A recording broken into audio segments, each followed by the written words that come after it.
How's it going, everyone? It's Jamal from the gymnasium on last Tuesday. Do you remember? No, just kidding. It's Artifact. Today we are going to be making a little acidy kind of lead arpeggiator as requested by Vonderau. Can you make some proper acid lines in Vital?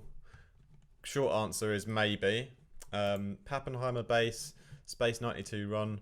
Yeah, I had a little listen to those. Tried to make something similar. Probably sounds way different. But anyway, it's a little kind of sequenced arpeggiated kind of sound in Vital, and there's a couple of cool little tips in the sound design that I want to teach you guys, so let's have a little listen.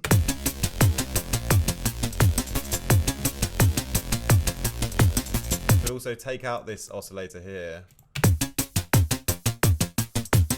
and have more of a choppy kind of feeling, but that's one of the parts that I really liked of this sound.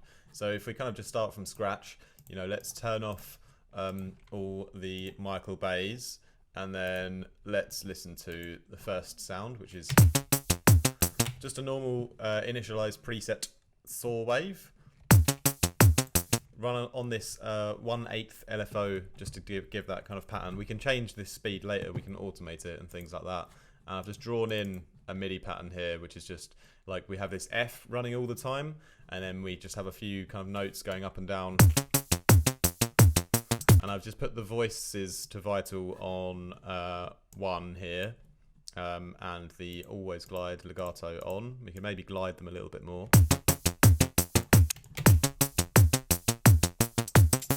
Yeah, that's a bit nicer. Yeah, so then we can just program in our own kind of, you know, what sort of scale and chord and stuff we want to use. But there's probably other ways you could do it in here using the pitch automation, but I just think it's easier just to use the Vital, you know, for the rhythm of the sound, the LFO, and then just play in my own kind of notes in the MIDI. Always think that's a bit easier. Yeah, secondly, add in a bit more bass now. Well, it's actually not really bass, but it's a sine wave anyway. It's just pitched up, bit of width to it, just to fatten up the sound a little bit.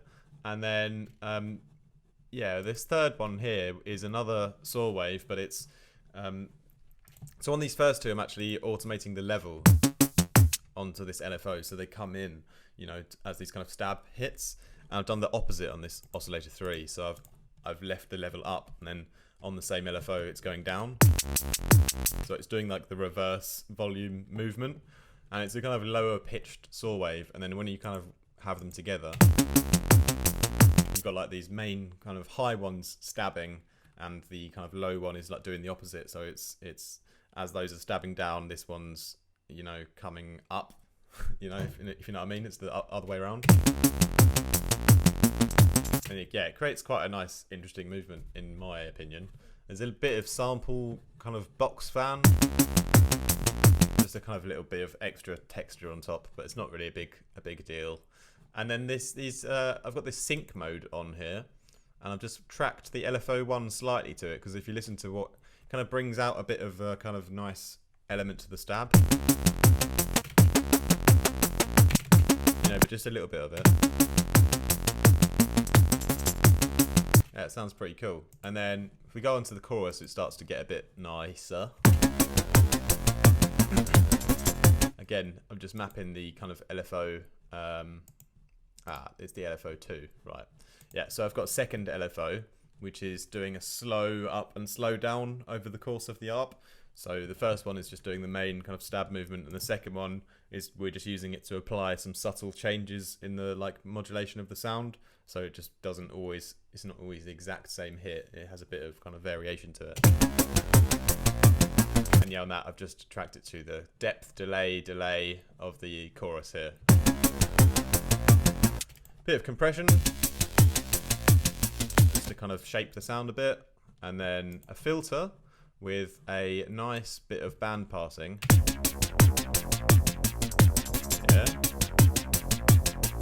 Tracked to the LFO 1 on the cutoff here, and then also on the mix, and then we just bring it back down and find a nice balance between the filtered version and the unfiltered version.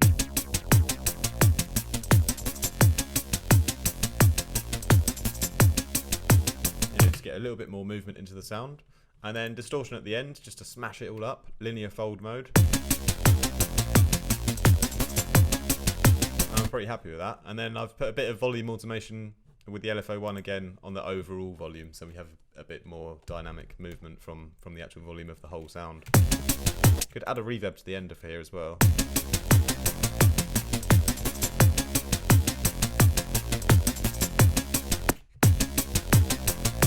Yeah, that kind of sounds pretty good around there to me as this kind of lead sort of ARP sound. You could use like for an intro as well, for example. And then yeah, if you want to like automate in or out this kind of third one, you could just have that sort of classic, more stabby kind of flavour. Yeah, I think this pretty much wraps up one of my last presets. I think I've got enough to release a pack now. So yeah, that will be probably out tomorrow. So stay tuned for that. As always, links for my website and one-on-one tuition and Patreon are down below. And have a wicked day, guys. Peace.